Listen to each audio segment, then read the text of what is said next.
Hi grade 12 and welcome. In this video we're going to solve the NBT AQL maths questions that appeared in past papers. So looking at, I've made similar questions to the ones that appeared in past papers.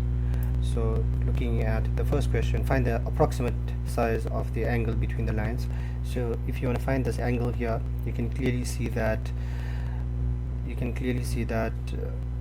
this is a 45-degree angle. Otherwise you can use tan, right?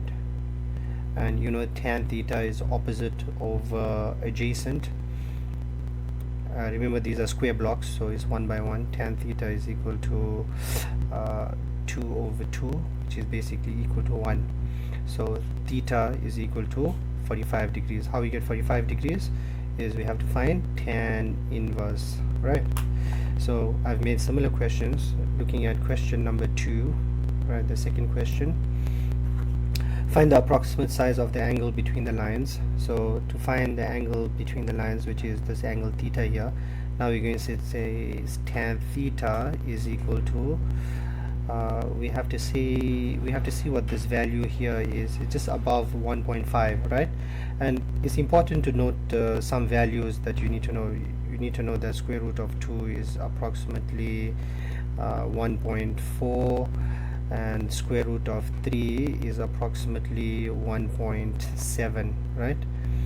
So let's check this out. Tan theta is, so this is approximately 1.7, so this is working out to be root 3 over 3, because that's opposite over adjacent, right? So there's 3 units here, and that's 1.7 around there, right? So that's approximately 1.7 over 3, right?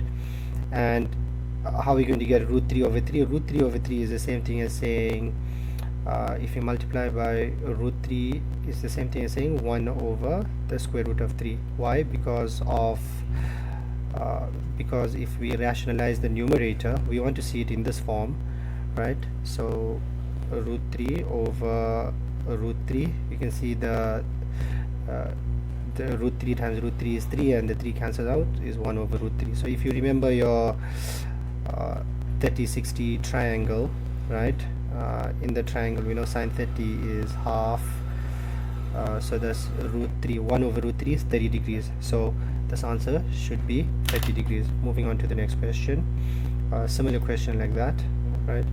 So what we have over here is find the approximate size of the angle between the lines. To find the angle between the lines, we can clearly see this here. Okay, you have to use some logic, right?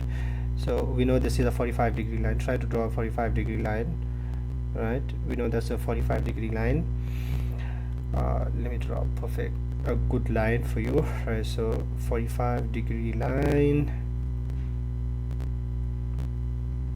So we know that's a 45-degree line. We can see we're just going above 45.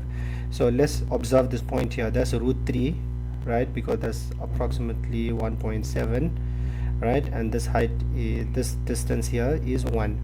So now I'm getting tan theta is equal to root 3 over 1. So theta should be 60 degrees from this triangle here. Remember 60 opposite over adjacent, so it should be root 3 over 1, so it's 60 degrees.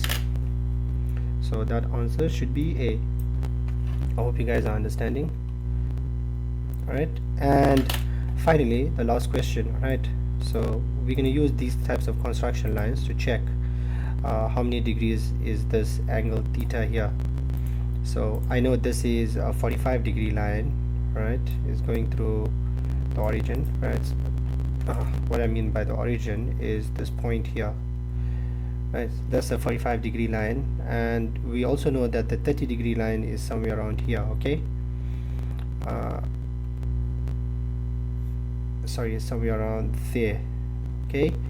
And now we can see this is clearly less than 30 degrees, and now clearly less than 30 degrees, so we can cancel out some options, right? We can cancel out 30, you can cancel out 60, you can cancel out 45. So it's definitely, we want to find the approximate size, right? So I hope you guys understood that. Otherwise it's going to be too difficult, because you're going to say tan theta is equal to, this here looks like is like 0.5 over 2, right? So tan theta equals tan inverse quarter, right? 0.5 divided by 2 is quarter, and we don't know what this is without the use of calculator, right? So by process of elimination, using elimination technique, we can figure out that this answer is actually 10 degrees. I hope you guys understood that.